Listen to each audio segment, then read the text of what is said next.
जय गुरुदेव, जय महाकाल. आता आपण वायव्य दिशेविषयी बोललो. आता आपण उत्तर दिशेविषयी जाणून घेऊया. तर वास्तुशास्त्रानुसार जर उत्तर दिशा जर दूषित असेल तर आपल्याला त्याचा परिणाम भोगावा लागतो. तर उत्तर दिशा दूषित म्हणजे काय? तर उत्तर दिशेला कचराकुंडी नसावी, चप्पल स्टँड नसावं, पोटमाळा नसावा, जिना नसावा, या गोष्टी नसाव्यात. उत्तर दिशेला दरवाजा असला तर अतिउत्तम, देवघर असेल तर अतिउत्तम. पण उत्तर दिशेला गॅस, शेगडी, स्टोव म्हणजेच किचन नसावं, इलेक्ट्रिक वस्तू नसाव्यात, गॅस, शेगडी, स्टोव वगैरे ह्या गोष्टी उत्तर दिशेला नसाव्यात. उत्तर दिशेला जिना नसावा, पोटमाळा नसावा, या गोष्टी नसायला हव्या. तर ह्या गोष्टी असेल समजा आपल्या उत्तर दिशेला, तर याचा आपल्या घरावर काय परिणाम होतो?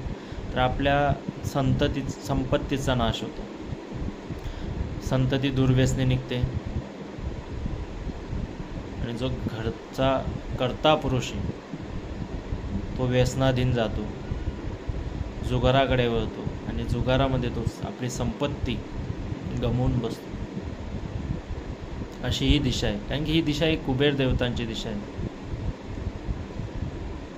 आणि जर ही दूषित असेल तर तुमच्याकडे संपत्ती नसणार, संपत्तीचा नाश होणार, म्हणजे वाईट मार्गाला लागणार तो जो घरचा मुख्य व्यक्ती तो, आणि संततीचा पण नाश होणार, संपत्तीचा पण नाश होणार. त्यामुळे ही दिशा दूषित नसावी हे लक्षात ठेवा. काय काय लक्षात ठेवा? गॅस, इलेक्ट्रिक वस्तू, शेगडी वगैरे ह्या दिशेला नसाव्यात, पोटमाळा नसावा, जिना नसावा.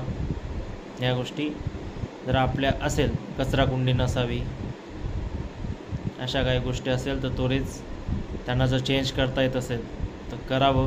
अन्यथा आपण त्या रेमेडीज करून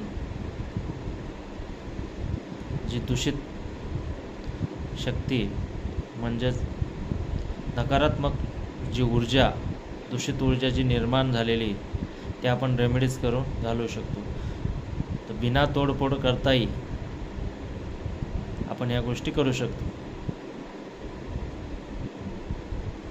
खूप काही आता आपलं सिस्टीम चेंज होत चाललेलं आहे, त्यामुळे आता तोडफोड करायची गरज राहिलेली नाही. शक्यतो अशा काही वस्तू असतात की तिथे तोडफोड केल्याशिवाय पर्याय नसतो, पण भरपूर काही अशा वस्तू आहेत की तिथे बिना तोडफोड करताही आपण रेमेडीज करून ती नकारात्मक ऊर्जा आपण सकारात्मक करू शकतो. म्हणजे पॉझिटिव्ह ऊर्जा आपण तिथे निर्माण करू शकतो रेमेडीज करून, आणि सुखी वास्तू आपण करू शकतो. तर ज्या कोणाला असा काही प्रॉब्लेम असेल, वास्तू विजिट कोणाच्या घरी करायचं असेल तर डिस्क्रिप्शनमध्ये आमचा नंबर दिलेला आहे, तर आपण कॉन्टॅक्ट करू शकता.